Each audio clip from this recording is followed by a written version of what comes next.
Today I am reviewing the new Broadway musical The Outsiders with a book by Adam Rapp and Justine Levine, music and lyrics by Justine Levine and Jamestown Revival members Jonathan Clay and Zach Chance, based on the novel by S.E. Hinton and Francis Ford Coppola's motion picture, directed by Danya Taymor, choreographed by Rick Kuperman and Jeff Kuperman, running at the Bernard B. Jacobs Theater at 242 West 45th Street in New York City.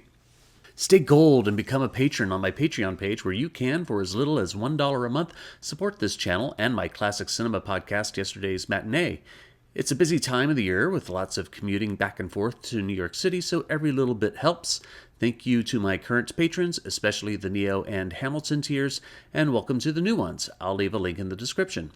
My memory's a little fuzzy as to when I first read S.E. Hinton's The Outsiders, but I know that I read it at least twice in my formative years, maybe once in late elementary school or middle school, and once again in high school. I really don't recall, but like George Orwell's Animal Farm and Mark Twain's Adventures of Huckleberry Finn, it is one of the books that has stayed fixed in my memory as one of my favorite books to study while in school.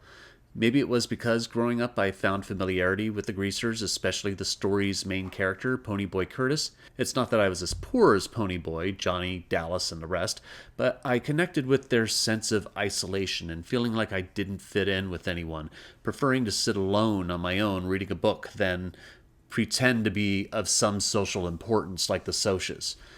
If anything, the book helped me find my own identity, and that I can find my own identity beyond not only social expectations, but also the cards dealt me in my central family life. I think subliminally it is one of my influences to move out of Arizona and strike out on my own after high school. There are details about the book I obviously don't remember because it's been at least 30 years since the last time I read it, and I've only seen the film a couple times over the years.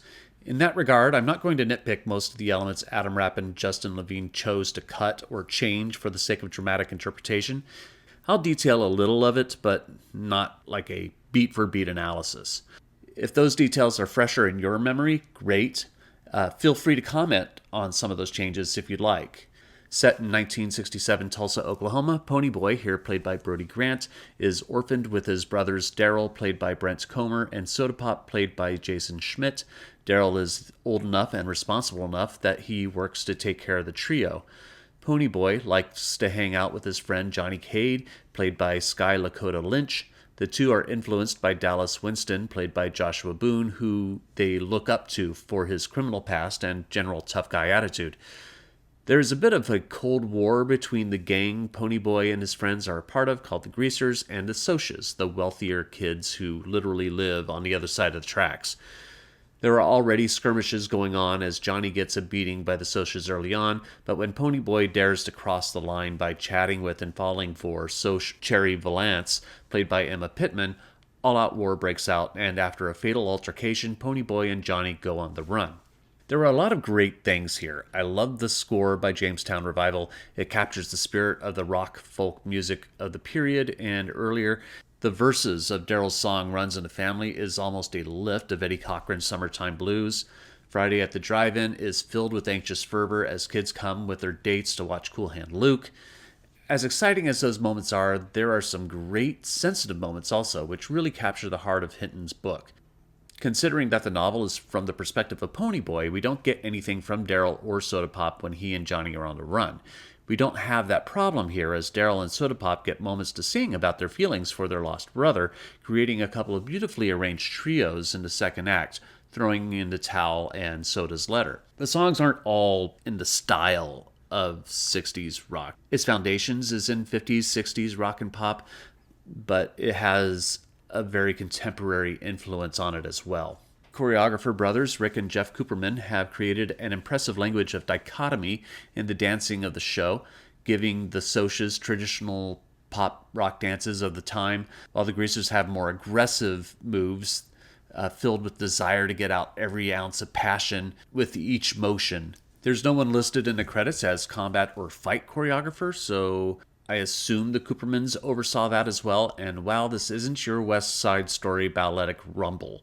The second act rumble, which happens with rain machines, is stunning with slow motion action mixed with blackouts, flashes of light, and blood compounding with every beat. It's a brutally honest depiction of what violence looks like and the physical repercussions of it. People sitting in the front row or two should be warned there is a bit of a splash zone. This doesn't just go for water, which leads me into some of the show's weaknesses, namely the weird choice to make the stage gravel, or at least some kind of substance that represents gravel. It gets kicked up a lot, especially during the dance numbers, and people in the front couple of rows were literally ducking out of the way and concerned that they'd be hit by the flying debris. No audience member at a theater should ever have to feel concerned for their welfare and something accidentally hitting them, even if there is no real risk of it happening. At least someone in the front row gets a copy of the book for compensation during every performance. There are a few design choices that left me scratching my head, particularly regarding the hair of the greasers, in that most of them don't actually grease their hair, a key distinguishing feature in their appearance. Some of this may be excused to the fact that the production utilizes colorblind casting and the classic greaser look just isn't going to happen with some of the actors, but at least do your best with as many actors who have the hair to pull it off, or for the purposes of the production, come up with another explanation as to how they got their name, like maybe referencing their mechanic skills. But since the musical incorporates an initiation scene where Ponyboy gets his hair greased for the first time, it renders the whole foundation of the gang's name inconsistent. Though I really do like the music, the singing can be something that is a bit to be desired, as occasionally the actors, in singing in the style of the music, tend to mumble. Brody Grant, for example, is practically unintelligible during the early second act number, Death's at My Door.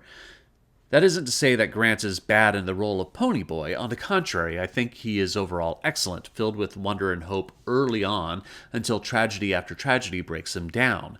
Sky Lakota Lynch gives Johnny Cade the delicate balance of idol worship for Ponyboy in Dallas, and Joshua Boone explodes with charisma as Dallas. I just want the vocals to be tighter when it comes to enunciation. The Outsiders has a strong, dynamic young cast. Its score pops with energy and life, and the choreography is some of the best of the season. It's a solid show, but there are just some odd choices in the design and in the vocal direction that keep The Outsiders from being a top-tier show. But I'm only one man's opinion, so be sure to leave yours in the comments below. If you'd like to see The Outsiders, I'll leave a link in the description where you can get tickets. Also in my description will be a link to my Patreon, so check that out as well. You can also support my channel by liking, sharing, and subscribing, and click the notification bell to be alerted to future reviews. My next review will be the new musical Suffs. Thank you for watching, and I will see you at the theater.